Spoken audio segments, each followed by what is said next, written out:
Russian air defense networks across occupied territories have suffered their most coordinated breakdown since the start of the invasion. In the past 72 hours, Ukraine has launched a new wave of deep strike drone and missile operations that disabled radar grids, fuel depots, and ammunition hubs across the Russian-controlled zones of Luhansk, Crimea, and Bryansk. Multiple verified sources now confirm that at least 9 strategic Russian facilities have been hit, including 2 believed to be part of Moscow's S-400 and Iskander missile network. This single operation, described by NATO analysts as a decisive inflection point, may have changed the entire direction of the war. Welcome back to Ballistic Beacon. Please subscribe and like the video for more real-time defense updates. Satellite imagery released this morning shows extensive secondary explosions at one of the targeted fuel depots in Luhansk, where Ukrainian intelligence drones recorded continuous fires for over 10 hours. The attack was not random. It appears to have struck at the precise logistic chain feeding Russia's artillery operations on the Eastern Front. Ukrainian defense sources are calling this a demonstration of strategic precision. While Russian military bloggers normally supportive of the Kremlin admit that this week's strikes exposed a catastrophic failure of air defense integration, the most significant development is Ukraine's use of autonomous swarm drones capable of operating beyond traditional GPS ranges. These systems, developed in cooperation with several NATO-aligned technology partners, reportedly coordinate attacks using distributed artificial intelligence, a system that allows dozens of drones to target multiple points simultaneously without human guidance. The result: total confusion within Russian radar systems, with multiple decoys and false signatures overwhelming command centers. In military terms, this represents a systemic shift. For nearly 2 years, Russia relied on layered air defense, believing its S-300 and S-400 systems could neutralize the majority of Ukrainian strikes. But this latest operation shows that those systems can be saturated, bypassed, and even disabled by smaller, cheaper weapons used in large numbers. The cost imbalance is severe. Ukraine spends a few $1,000s per drone, while Russia fires $1,000,000 interceptors that still fail to stop them. Western analysts now describe this as the beginning of Russia's logistical collapse.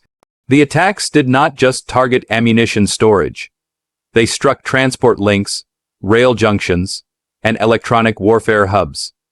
Each destroyed facility reduces Russia's operational endurance.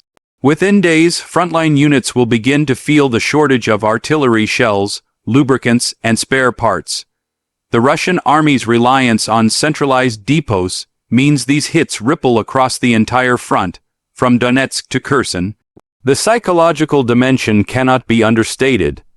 The Russian population, already weary after months of mobilization and economic strain, is witnessing daily images of explosions deep inside what the Kremlin once described as secure territory. Social media in Russia has been flooded with videos of nighttime fireballs, prompting widespread criticism of military leadership. Even prominent pro-war figures are now demanding accountability. Defense observers from London to Washington note that Ukraine's battlefield innovation has outpaced Russia's adaptation cycle. Each new Ukrainian tactic, from maritime drones in the Black Sea to electronic deception operations in Crimea, forces Russia to spend months developing countermeasures. By the time those countermeasures arrive, Ukraine has already moved on to the next method. This perpetual lag has eroded Russian confidence and consumed vast resources. At the political level, this shift is seismic. Kremlin planners are beginning to confront an uncomfortable truth.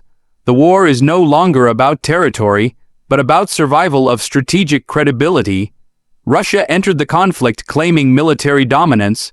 Today, it is losing command over its own logistics and airspace. The latest strikes demonstrate that even heavily fortified areas like Sevastopol and Belgorod are within reach of Ukrainian technology. Experts at the Royal United Services Institute, RUSI in London, describe Ukraine's approach as asymmetric mastery. Instead of matching Russia weapon for weapon, Ukraine has built a defense industrial model that rewards speed, adaptability, and open-source engineering. In less than a year, Kyiv's defense tech sector has produced drones, loitering munitions, and cyber warfare tools that rival Western prototypes. Russia, on the other hand, remains dependent on slow, centralized procurement systems burdened by corruption and bureaucratic inefficiency. In pure strategic terms, Russia is facing a war it cannot sustain. Its industrial base is under sanctions, its manpower reserves are politically fragile, and its logistics are increasingly vulnerable. Every destroyed refinery, every damaged railway, multiplies the cost of prolonging the war. Analysts estimate that rebuilding the facilities hit this week alone will cost Russia over $7 billion, resources it cannot easily replace given the current economic isolation. Moreover, there is growing tension within Russia's military hierarchy.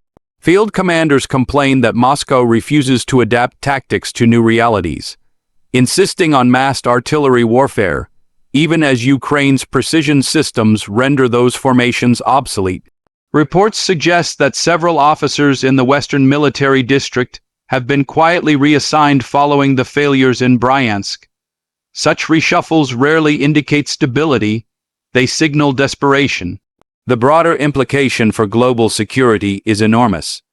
Ukraine's success effectively rewrites the manual for 21st century warfare. It proves that smaller nations, equipped with high-tech innovation and intelligence support, can cripple a numerically superior enemy. This lesson will shape defense planning across Europe and Asia. Already, multiple NATO members have begun accelerating their drone production programs, seeking to replicate Ukraine's distributed strike model. The situation also places increasing strain on Russia's alliances. Iran, North Korea, and Belarus have provided limited material support, but even they are cautious about deepening involvement. Each successful Ukrainian strike increases the reputational risk for Russia's partners, demonstrating that association with Moscow's war brings exposure rather than advantage. Let's examine the economic front. Sanctions have reduced Russia's access to high-end electronics, forcing engineers to cannibalize consumer goods for military parts. Yet Ukraine's latest drones reportedly use domestically designed chips produced in small modular facilities inside the country. That localized production model makes it nearly impossible for Russia to shut down Ukraine's supply chain through bombing alone. Financially, Russia is bleeding. Oil revenues continue to fall as shipping restrictions tighten, and defense spending now consumes nearly 40% of the federal budget. Inflation is rising, the ruble remains volatile, and conscription is pulling skilled workers out of civilian industries. The economic cost of this new Ukrainian offensive is not just the loss of infrastructure, but the acceleration of systemic decay within Russia's economy. From a diplomatic standpoint, Ukraine's technological leap has reignited Western unity. After months of hesitation, European states are again coordinating aid packages focused on industrial resilience, not just ammunition but manufacturing capacity. The message is clear: Ukraine is no longer a passive recipient of weapons, it is becoming a producer of next-generation warfare systems. Military intelligence reports indicate that Ukrainian engineers have developed a hybrid drone capable of switching between fixed-wing and quad-rotor flight mid-mission, allowing it to travel long distances and then loiter over targets. Such designs effectively nullify Russia's radar prediction models. When dozens of these drones operate simultaneously, even advanced air defense systems struggle to prioritize targets. For the Russian command, this introduces paralysis. Air defense units cannot fire indiscriminately due to limited missile stockpiles, yet hesitation allows more drones to penetrate. In effect, Ukraine has turned Russia's own scale against it, forcing the deployment of expensive interceptors against cheap, expendable weapons. The humanitarian dimension remains sobering. As Russian logistics falter, civilian regions under occupation experience severe shortages of fuel, electricity, and medical supplies. Ukrainian officials hope that sustained pressure will eventually force an internal retreat. compelling Russian authorities to withdraw resources from combat operations to sustain occupied populations. Meanwhile, in Crimea, the situation is deteriorating. Multiple explosions near Dij, Ankoy, and Seki airfields have disrupted flight operations. Satellite data shows damaged aircraft hangars and destroyed fuel silos.